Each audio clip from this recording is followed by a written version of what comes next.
अस्सलाम वालेकुम, कैसे हैं आप सब लोग। होपफुली आप सब ठीक होंगे, खैरियत से होंगे। Welcome back to my channel life with Fariyal. तो जी आज हम जा रहे हैं इब्ने बतूता मॉल, जिसकी लोकेशन मैंने यहाँ शेयर कर दी है। तो अब बात करते हैं इब्ने बतूता मॉल की। Ibn Battuta mall is one of the largest theme mall in the world. Can you believe this? It's themed mall. इसमें आपको 6 कोर्ट मिलते हैं डिफरेंट कल्चर्स के। आपको डिफरेंट कल्चर देखने को मिलते हैं। We are close to Ibn Battuta mall, so enjoy the video. One thing I want to share here, अगर आप पब्लिक ट्रांसपोर्ट पे आते हैं तो आपको मेट्रो ट्रेन, मेट्रो बस और आपको कैब्स की फैसिलिटी मिल जाती है। मेट्रो स्टेशन जो है वो 14 मिनट वॉकिंग पर ही है। मतलब अभी हम लोग ऑलमोस्ट पहुंचने वाले हैं। मैं आपको दिखा देती हूँ। अगर तो आप लोग पब्लिक ट्रांसपोर्ट पर हैं तो आपको कोड नंबर 2 से मिलती है एंट्री, और हम लोग जो हैं वो कोड नंबर 3 से जाएंगे। ठीक है, तो जी आप लोगों का वेट हुआ ओवर, तो हम लोग ऑलमोस्ट अब पहुंच चुके हैं। ये जी स्टार्ट हो गया है मेट्रो स्टेशन का एरिया, और देखें ये सारा एरिया जो है वो मेट्रो ट्रेन, बसेस और कैब्स आप वीडियो में देख सकते हैं। और यहाँ से आप आइडिया ले सकते हैं कि इब्ने बतूता कितना क्लोज हो जाता है अगर वो मेट्रो, बसेस, ट्रेन, कैब किसी भी तरह से आते हैं। तो जी ये सारा एरिया इब्ने बतूता स्टार्ट हो चुका है। तो जी सबको अपने अकॉर्डिंगली पार्किंग सेलेक्ट करना होती है। लाइक कि अगर वो चाइना कोर्ट से एंट्री लेना चाहते हैं, इंडिया से लेना चाहते हैं, इजिप्ट से लेना चाहते हैं, एंड सो ऑन। और इस वक्त जो है वो हम ले रहे हैं थर्ड पार्किंग, और आगे जाके मैं आपको फ़र्दर बताती हूँ।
तो अब मैं बिल्कुल मिड में खड़ी हुई थी और इस वक्त जो है वो मुझे बाजीराव मस्तानी मूवी और उसका वो सॉन्ग याद आ गया।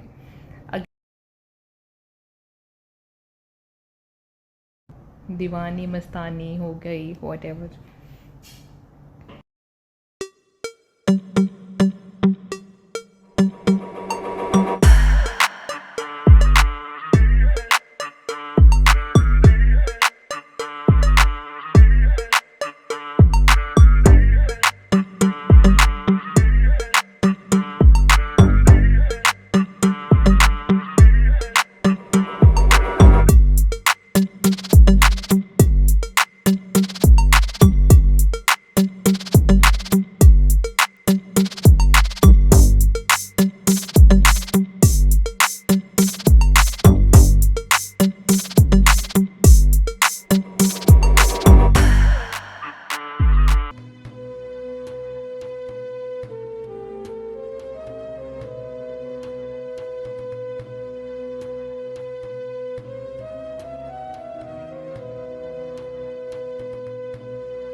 चलते हैं अब फर्दर टाइना का मैं आपको विजिट करा देती हूँ। अभी तो बिल्कुल स्टार्ट ही था और आगे चलते हैं तो इनकी जो सबसे ज़्यादा फेम है इनके कल्चर में एक बहुत बड़ी बॉट है। अब मुझे नहीं मालूम उसकी क्या हिस्ट्री है, अभी जाके देख लेते हैं। टाइना कोर्ट की ना जी बात ही अलग है, बहुत इंजॉय हम लोग करते हैं। परफॉर्मेंस होती हैं 4:30 to 9, इस ड्यूरेशन में कोई ना कोई आपको परफॉर्मेंस